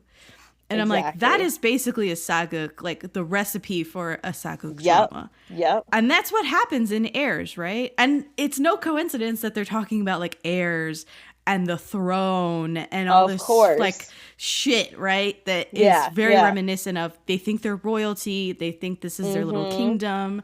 And, you know, what are they going to do? This is a power play that's happening in the background for most of the show, and then in the end episodes it becomes like the main thing. So it's annoying. I think it was bad. A cop out. It is a cop out, absolutely. Especially because you want the chairman dad to get some sort of comeuppance. You want him to get absolutely, or you want him to genuinely sort of feel empathy or sympathy for his and realize children. What he did. What he did. He ruined their actively ruined their lives. Ruined the lives of both of the women in his life, who are, for all intents and purposes, like, the mistress mom is taking care of him. He's like not working, and he's basically retired because of his health. And she's living with him and, you know, caring for him and being there for him. And he looks down on her. He thinks she's lesser. He doesn't want anyone to know that, you know, that Kim-tan was born out of wedlock, that he's the son of a mistress. And I'm like, you did that. Like, it's all him. And he doesn't realize that he's the freaking issue. Yeah, he's the problem. And he starts blaming the mom at the end of the show. He's like, it's because of your low-class blood that, like, Kim-tan, like, turned out this way and this whole thing happened. I'm like, like, how can you say when he such went things? off, I know. When he said that to her, I was like, if you don't leave him right now. Oh, my God. I hated it. And he was like, and, you know, like, there's always going to be characters you absolutely hate. And I didn't want him, honestly, I didn't want him to ever get redeemed. I would have loved for them to get that comeuppance. I would have loved for them to take him down and say, hey, look, you don't need to fight family to make your life successful. Family helps you be successful. Right. And you can suck it. Yeah. And like you said, they didn't get to do that. No, it comes so close, though. It made me so angry. They get so close. So angry. Because the mom ends up leaving him. He's home alone. Kim Tan is like, we're not related anymore.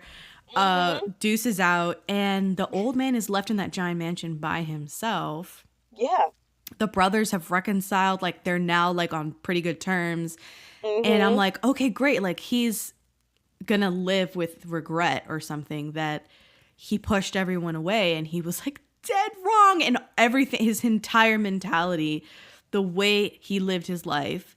And instead he just like heals over and he's in a coma for like 3 episodes or something. Yeah. And they have to rally around the old man to like stave off the coup. And I'm like, this is so wrong. Like, you had first of all, just let him die. Like, I wish he'd just die and they'd have to deal with the fallout of that. Versus he's in a coma and he may or may not, get out. Come back out of the coma. Oh my God. Yeah. Frustrating. I'm with you on that. Yeah. Let me see. Yeah, a lot of my notes are about Rachel because I just say everyone is so annoying. Yeah. Literally everyone is so annoying. Oh, and then the kid I'm looking at the thing. Myung-soo by the kid Park Hyun-sik. Yeah, Park Hyun-sik, yeah. His character was so stupid, but like the best comedic relief of that entire show. Like when he camps out because Kim Tan and Cha Eun-sung are like in his thing and Kim Tan changes the password. And when they come out, he's just there with his camera. Like, what? I was dying.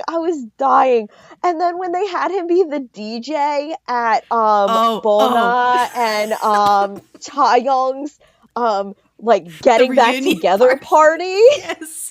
I can't. First of all, who has a getting back together party? Like, it's so extra. And then it gets ruined because Rachel pulled a Rachel and like it was Rachel. Oh my God. It was just he was probably my favorite character simply because of that. Because he was just he was literally there just for the comedic relief of that entire show. And I absolutely loved it. I agree absolutely completely. Loved it. Agree completely. I think what frustrated me about looking at my notes, and this is terrible, like, you have this female lead who's tired of living life, right? She's tired of like hustling. And she has this moment in episode 7 where, again, outside of where she works, he's bothering her at work. And she says, like, Kim Tan keeps making her uncomfortable. She just wants to be left alone so she can graduate and live a better life once she's legally an adult. But she keeps feeling trapped, so she says this really stupid line. I don't know how Kim Eun-sook wrote this. She says, I'm really lost about what I should do right now. Which, I don't like it when, like, women characters are like, I don't know what to do. Yeah. Right? Yeah. I think she knows what to do. Because we're the ones who always... Exactly. Yeah. Exactly. Yeah. Who said that? Somebody had a great quote about that. Where I think it was... Oh, my God. Reese Witherspoon, I think it was. Yeah. Who said something where along she these said... lines. Yeah, like, women always know what to do. Yeah. Women would never ask what to do. A man. Well, I don't know what to do. A man asks, and a woman has the solution. And it's funny because actually, now that I think about it, in my book that I just came out with, he goes like, what do we do? And she's like, funny you ask. And she pulls out like a whole plan of what they can do to make this solution, like to solve the problem. You're telling me she's been wallowing and hasn't come up with any solutions whatsoever? A single plan. Come on. So then he answers her because she's like amusing. I'm really lost about what I should do. And he says, this is terrible. Like, this is such a red flag. He says, do you want me to tell you? Get out of my house tomorrow. Will that be hard? Do you want to continue going to school? Then I want you to start liking me and be sincere while you're at it. I like you. Oh, direct God. quote. Direct God. quote. Just this is romance? Yep, This is apparently. And they were all like that back then. If you think about it, they were all like that back then, where the man said, "You like me." Yeah. Yeah. What? Nothing no, like no, a no. confession. That's not how this works. That's not how this works. There's nothing like a confession with the threat of him throwing her out of the house if she doesn't accept. Right? Yeah. But then when Young-do or Do? Do. Yeah, Do. pretty sure. When he confesses, it's an actual confession. Yes. And I'm sitting there going, you're telling me he doesn't get the girl? Like, what? What? Like, he straight up, like, explains to her how she's, like, changed his perspective of everything that he thinks. And, like, how he's made these changes and he will continue make changes to get her to like him because he likes her so much. Yeah. And yet she goes to the guy who says that to her. Who says that? Yeah. She changes Young-do so much that he ends up going to apologize to that guy that he bullied so hard that he left the school. He sincerely apologizes to him. And I mean, that's a giant moment of growth. Like, Kim Tan doesn't have a moment like that where he's like, nope. I did some wrongs. He does actually, because I think he bullied that guy first. And then in the school, he was like stopping. He apologized. He was like, look, he does apologize back in the day. He's like, look, I'm sorry. But, he's already there. At the beginning of the show, this starts, and he's already in that place, right? Where he's like, I know I was bullied. I know I started this system. I was wrong. But I don't want this. I don't want this exactly. anymore. Yeah. Yeah. But yeah. But the first kiss on the... Oh, go ahead. But he makes all these dumb decisions, and the only reason I'll give him that he makes said dumb decisions is because he's a teenager. I had to keep playing a teenager. Myself. Yeah, because like I know when I was a teenager, I made some very poor decisions. Meanwhile, mine didn't cost my family millions and billions of dollars, but like very much. I definitely made poor decisions. So like I had to, like you said, I had to keep reminding myself that they're in high school. Right. And they're going to make these mistakes. Stupid decisions. Yeah. Yes, yeah, exactly. Absolutely. What's a stupid decision? The first kiss up on the rooftop. Did you have any? So she's been through a very stressful, scary few minutes eating with Young-do because he's in the middle of like bullying her. Not bullying her. He's trying not to bully her, but he's so aggressive and intimidating that she's scared shitless. And he makes her sit in the hot seat at lunch. She thinks that he's bullying her. He's not. He's trying to woo her. Go figure. Yeah. And the boys clash. Kim Tan screams for her to get up because he like disrupts the whole lunch that they're having. And Young-do trips her like he was on purpose. And, she breaks up this fight that's about to happen by saying like take me out of here. So Kim Tan takes her to the rooftop. Yeah. She's crying on the roof and decides in a frighteningly lack of sense at all to answer Young-do's call because he calls her on her cell phone. Yeah. And she's like, in a frenzy, she's like, well, he knows the truth. I'm not a parvenu. I'm a poor person. And, to stop her from answering the phone, Kim Tan just aggressively kisses her on the rooftop. Yep. Yeah. That. I have to say, I didn't like any of their kisses. Oh, my God. Same. The only one. I didn't. The only one that I was like, you know what? This is passable. And it was the storage room kiss in episode 16. See, that's my least favorite. Really? Oh my God. Because I thought that one happened because I think it was like his hand placement that he like grabbed her chin or something, and I was like, oh. So, but it directly preceded by him aggressively and desperately telling her not to do as he says, to wait when he says, to go when he says, and he confiscates her passport. Like, it's like, God. Yeah. The red flags. So many red flags. So many red flags. I think the kiss I liked, it was when he pecks her like twice.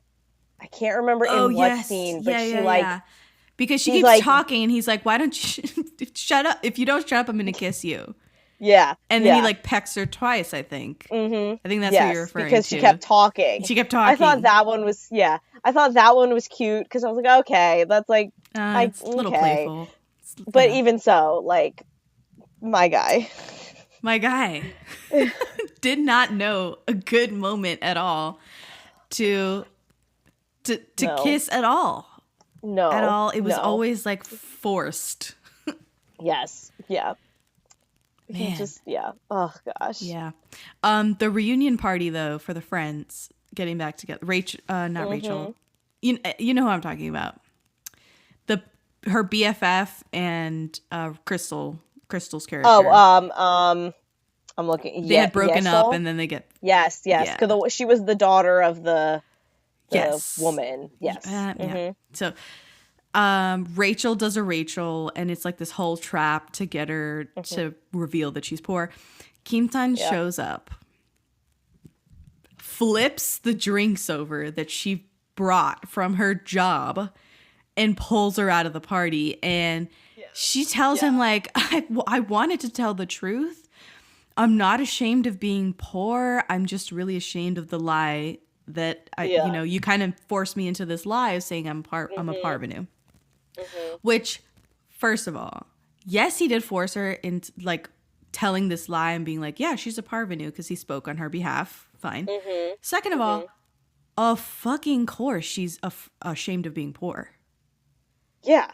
Because she kept up with it. Yes. She kept up with the lie. No one told her to write that her mom was a housewife on her intake form at school when she's really a housekeeper. Like, that was like a case in point right there. Yeah. She was she's like, literally ashamed. Oh, no, she's like a housewife.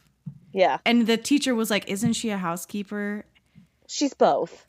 Oh, yeah, she's both. Like, Kim Tan was nowhere near her, and she was still lying about like her mom. She's ashamed. Yeah, 100%. So 100%. I hated that all of us, and she was like, "I'm not ashamed of being, but bitch, yes you are. Just admit it. Just admit that you're ashamed of it, and I probably would have more respect for you for admitting that you were ashamed." Yeah. So, but now she's taking the bull by the horns, which is fine. But like ultimately, I was just really frustrated throughout the show that Kim Tan is constantly taking away her agency, and she lets him.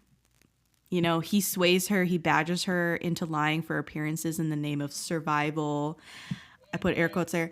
And he's always just yanking her around, pushing her, grabbing her, telling her what to do. Sit here, get up, leave.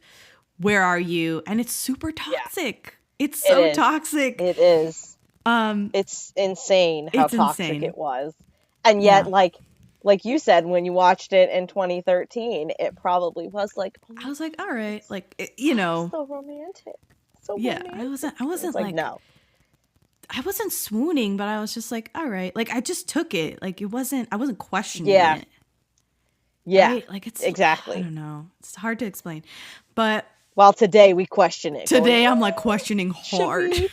Yeah, exactly. Yeah. Exactly. But he finally lets her sort of take the wheel here because they get back into the party. She gets replacement drinks. And he watches her confess to being poor. It's so stupid. But anyway, and then he even stops her best friend from like interfering. And this is actually a good part because they ask him like, oh, was Kim Tan also fooled? Did he also know that she was poor and all this stuff? And he was like, yeah, I was fooled. And like I paraphrase here, but he says something like, she acted all strong, but look, she's trembling. implying that of course he knew that she was poor, and like he knew that she was gonna like confess now. Nothing changed. No. So, but then they have this like really K-drama moment. They dim the lights. Like there's like a spotlight on them. Spotlight. I was like, oh my god. Oh my god. He slowly like strips off her work apron, which is like, why is this so sensual actually? And then he puts on the corsage as if it's a fucking prom, and he kisses her on the forehead, and I'm like, what is going on? My question with those corsages was, do they think Americans have like these get together reunion parties and we put corsages on and like celebrate people getting back together? No, sorry, it's not how that works. Yeah. So they've been watching too many prom movies. Oh man. So let's talk real fast about Kang Han-no's character, because he's the kid who, like, he's older. I think he's a senior while they're sophomores or something like that. And he has a very interesting subplot that I thought like he does. They didn't like. They didn't build it enough. I don't know. It was very juicy. Because he skipped, never mind the whole, like, he has a crush on his tutor thing and, like, it doesn't work out. It's, like, half-baked, whatever. But he skips the CSAT. And his mom and dad are calmly but firmly suffocating and overbearing. And they're choosing his future for him. And he's just expected to comply. And on top of all this, they've been talking back and forth in hushed tones about his suicide attempt, which the mom is like completely denying or dismissing entirely. Ignores it. And it's nauseating to see him at home with his mom, and how like you're kind of worried for his character towards the end, especially like right before he enlists. I'm like, they better not. He better not try to unalive himself again, because you know, I feel like he was put in a corner. He was completely trapped, and he was and I remember in like the first episode you ever like saw him in, was he like ran to the kids' bathroom. I think it was Youngdoo's bathroom, and at the hotel, you're like, and I'm like, what the heck, like what's going up on with here? him? Like I could like clearly tell. And then like he talks about how he doesn't eat. He literally just lived on those like ginseng packets and his pills. And then like, you know, he brings up the fact he like was hoarding his father's sleeping pills or something like that. And you're sitting there and the mom's just got this like almost crazy eyed, like, you're not gonna, I will make sure you don't do anything that I don't say you can do. And I'm like, this kid's story is like insane, and I almost wished they focused more on it. I wished we saw more of his character and everything, because I wanted to see like his struggle, and I wanted to see him get past it and like survive it, essentially. And I'm sad we didn't really get to see it. The other this is just like a funny side note, they do this like group project which comes to nothing, and the boys end up at the coffee shop where Eun-sang works, and she goes, Woobin says his ideal group project partners would be him, Cha Eun-sang, Suzy, and Hyuna, which are like Hyuna alone is like, oh my god, but he ends up co-starring with Suzy in Uncontrollably Fond, and I'm like, oh my god. What a he nailed that. He knew his future. Absolutely. When Tan becomes the largest shareholder, I don't want to talk about the shares like that much, but like, this is all while he's under house arrest. His dad, the chairman dad, is such a royal asshole, because he's actually pleased that Kim Tan feels isolated and that he's lost his entire family. And whatever budding relationship that he had with his brother was squashed with the shares. And he just says, like, that's the weight of the crown you bear. Yes. Oh, God, that freaking statement. Oh. God, if I don't have to hear that again, I know. I would love it. I would love to never hear that again. I know. Ugh. Yeah. I think in episode 17 there was just a lot of wallowing because they break up. She moves to that seaside town, very boys over flowers of her. And truly it's like a remake of Boys Over Flowers. And Tan goes to his brother and says, save Eun-sung from father and from me, homeschool, friends, and even the future she dreamed of. I ruined it all. I did my best to stay with her, but why is this the only way to protect her? Why does leaving have to be the solution? Which I'm like, again, if you just think through it a little longer, that's not the only solution. And I love how he says, like, even the future she dreamed of. What was the future she dreamed of? She never knew. She had no dream. She had no aspirations. No plan. She had no anything. Like, I didn't even see her draw a little doodle and say, I want to be an artist. Like, there was nothing to that girl. Nothing. Like, she was literally middle grade. She was 52nd in the class of 100. Like, if she was, like, in the 100, and she was number 1, I'd be like, okay, she's going to do great things. She's 52nd. Like, she was 52nd in the school. And when she filled out before she switched school, she filled out like one of those questionnaires, like what are your preference schools and stuff like that. She had no schools listed, and what she wanted, like what was her dream, it said like to get a job. I'm like, definition of a person, of a character with literally no goals, no ambitions, no personality, nothing worth rooting for. She has no talent. Like, sometimes they have, like, oh, I like to do this. Like, I'm creative in this way. Like, she has nothing. Yeah, nothing. Not a zip zero. Like, they're, So, yeah, he ruined her life. But, like, what did she have going for her? What life did she really have? Yeah. She probably had a better life in that beach town than she had being in, like, the heirs world. Yeah. And then also, just side note, nothing like a crushing defeat from a tyrant dad to bring on some self-loathing, because then he starts on like the self-destructive like nonsense that he did. Always. He's like suddenly a nihilist. Oh, God. I can't. Oh, God. So they fit every like old school K-drama trope thing that you would roll your eyes at into this 20 episode show. I know. Absolutely. Every single one. Yeah. Oh my gosh, let me see. The mom leaving the chairman dad, but then the chairman dad finds that absurd. Like, he's like, that's absurd that you try to leave me, that you think you can leave me. And he commandeers it. He commandeers her freedom, and like all his minions start packing her bags. I'm like, oh my God. Yeah. Ridiculous.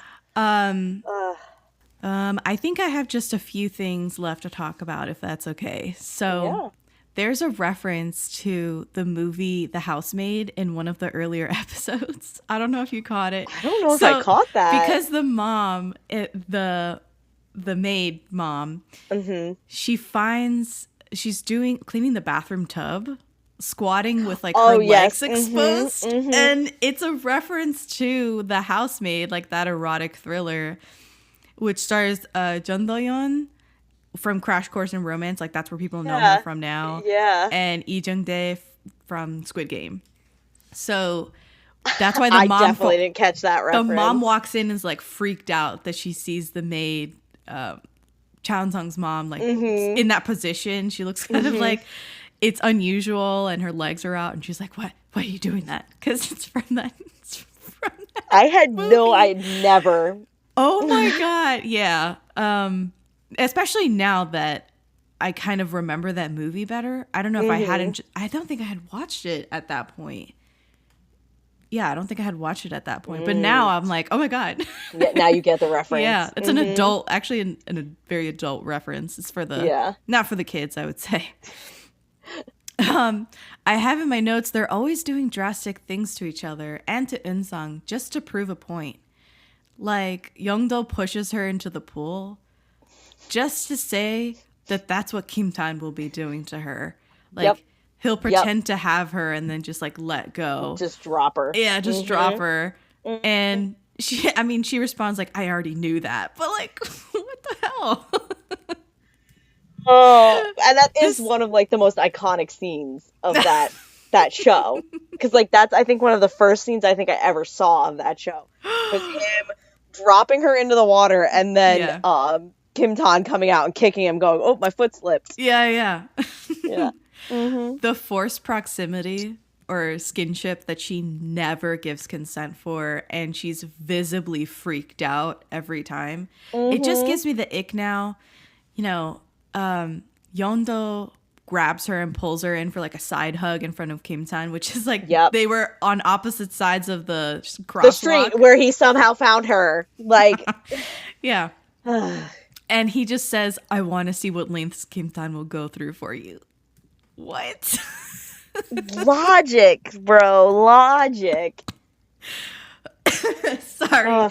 2013 Logic was I just know. unreal. I know. Unreal. Yeah. Rachel throws away her uniform into the trash. God. And when she finds her school uniform, she finally slaps Rachel because Rachel insults her mom. And she's like, I can take any insult you throw at me, but don't insult my mom. And I'm like, oh, that, you know what? Like, she needs to actually apply that to herself to as well. Everything else. To everything literally. Else. Because, yeah. I mean, it took that much, but finally she slapped her. Episode 15. Slap she deserved. The slap she deserved 20 times over, honestly. Chairman, the chairman. Chairman Dad. Yeah, Chairman Dad. He wants her to break up with Kim Tan and chooses this ultimatum that he gives her. Yes. I already know this ultimatum. He has 2 tickets on the table, 2 plane tickets. And he says, you know, you can go, the first option is you can go wherever you want. You break up with Kim Tan and you can go wherever you want, be it the Korean countryside or the UK or the US or France, wherever, it doesn't matter. Or you get 15 more days with Kim Tan and you can like spend as much time with him as you want. And then I get to choose wherever you're shipped off to.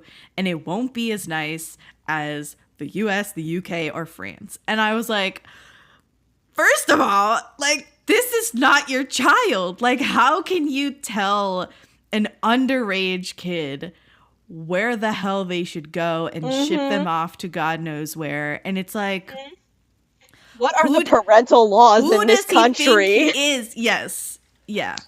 It's someone else's child. And he's just like, this is how it's going to go. And I'm like, first of all, fuck you. Second of all, and thankfully she doesn't choose anything that he, like, she doesn't choose any of the options. They just go to live like wherever. She gets out of, because she was like at the airport and then they like did a switcheroo and she ends up like not leaving the country. Yeah. It's really weird. It's bizarre. It's, God. What a weird. Yeah. We were talking earlier about Kim Tan's self-destructive kick, and he comes home looking like Tyler Durden, like straight up Fight Club.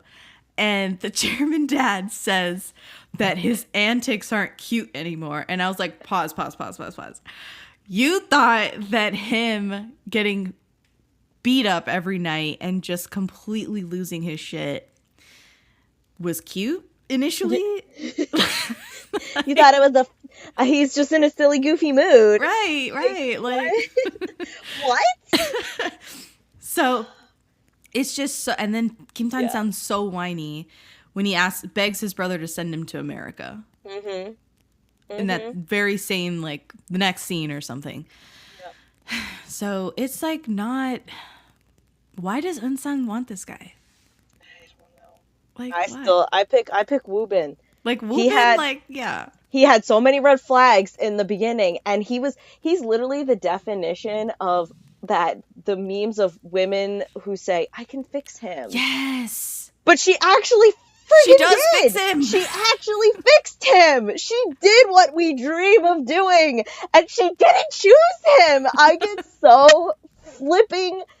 I just get so angry at that fact that like you said, he literally becomes the best character. He becomes the best character. Right. You know, there's a really good moment between him and her mom because first of all, he's stalking her in a later episode when they're in the seaside town.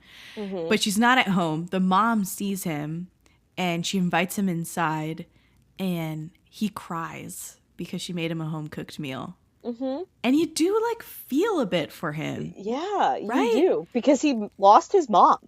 He has no clue. She just up and ran away. Let's talk about this. Okay. Really fast. And we're not going to spend 30 minutes on this, but honestly, what the hell was his mom thinking?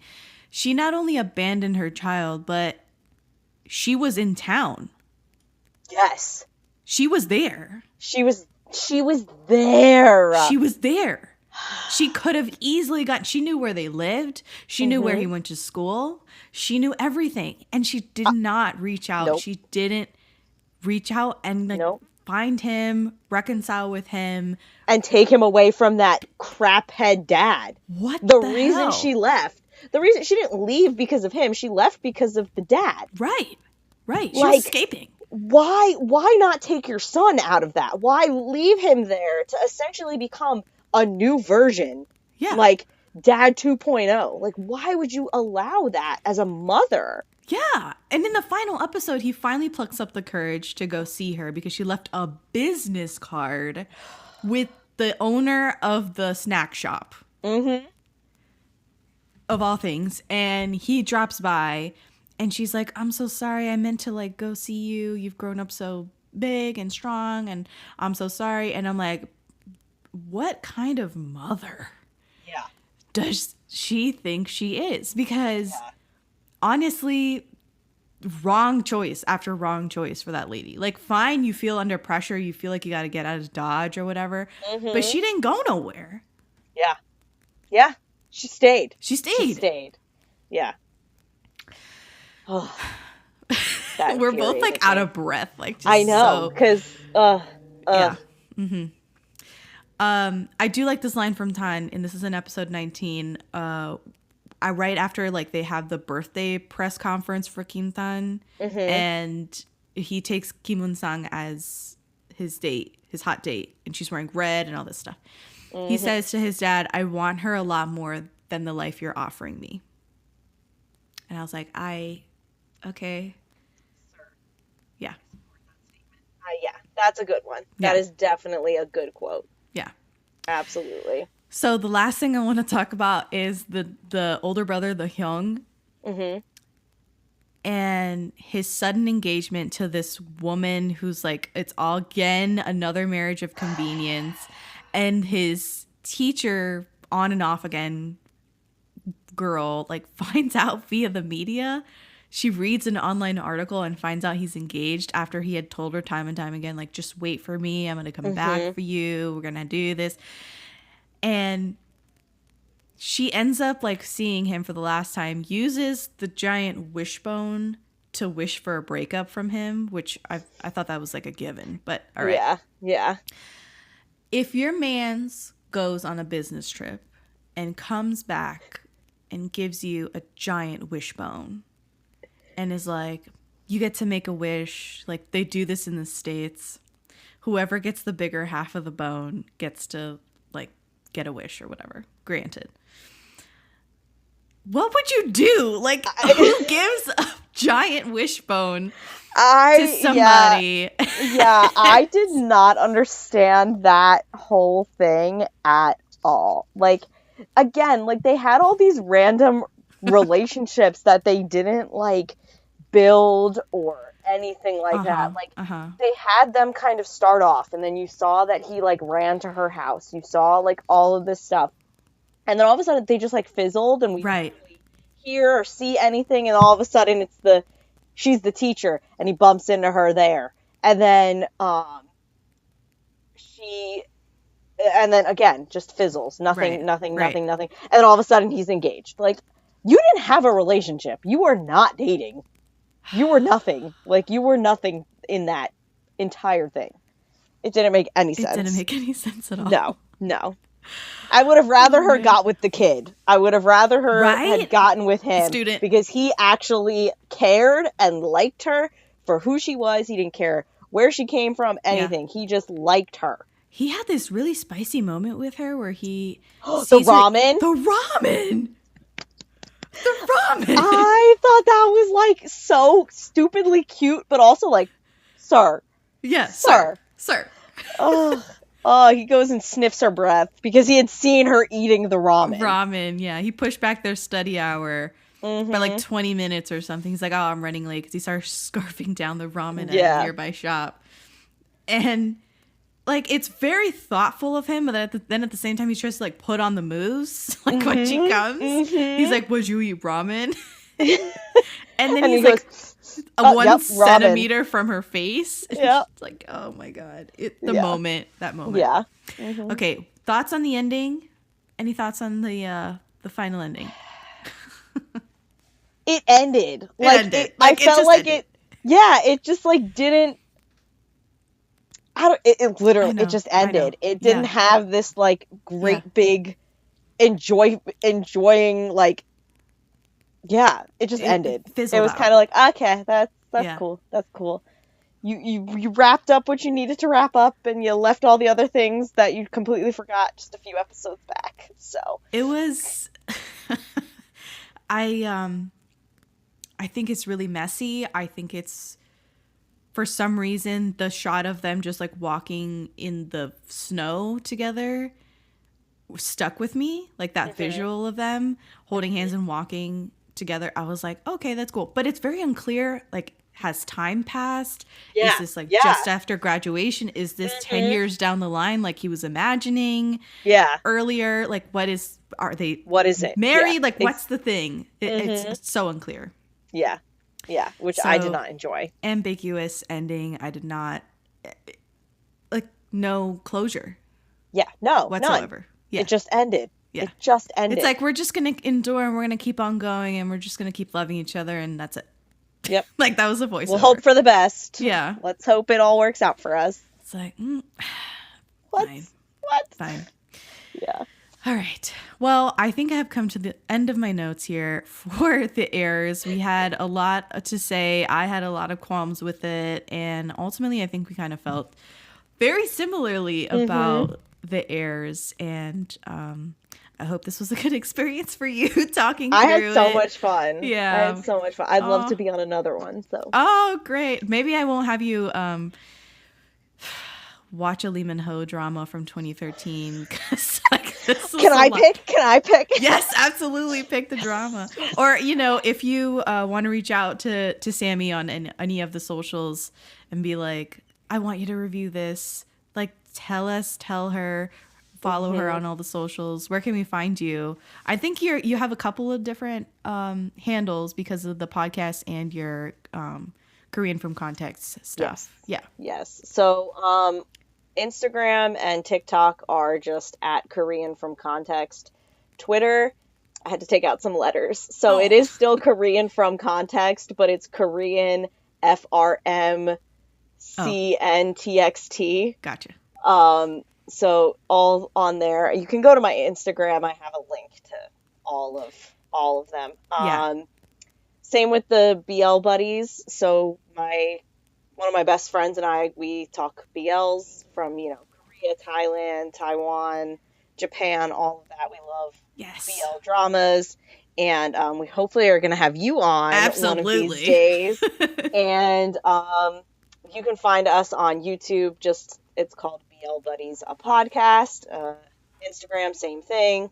And that's where you can find me. Thank you so much for coming on, Sammie. Until next time, that's been our show. I'm Jessica, and this has been the Daebak K-Rambles Podcast.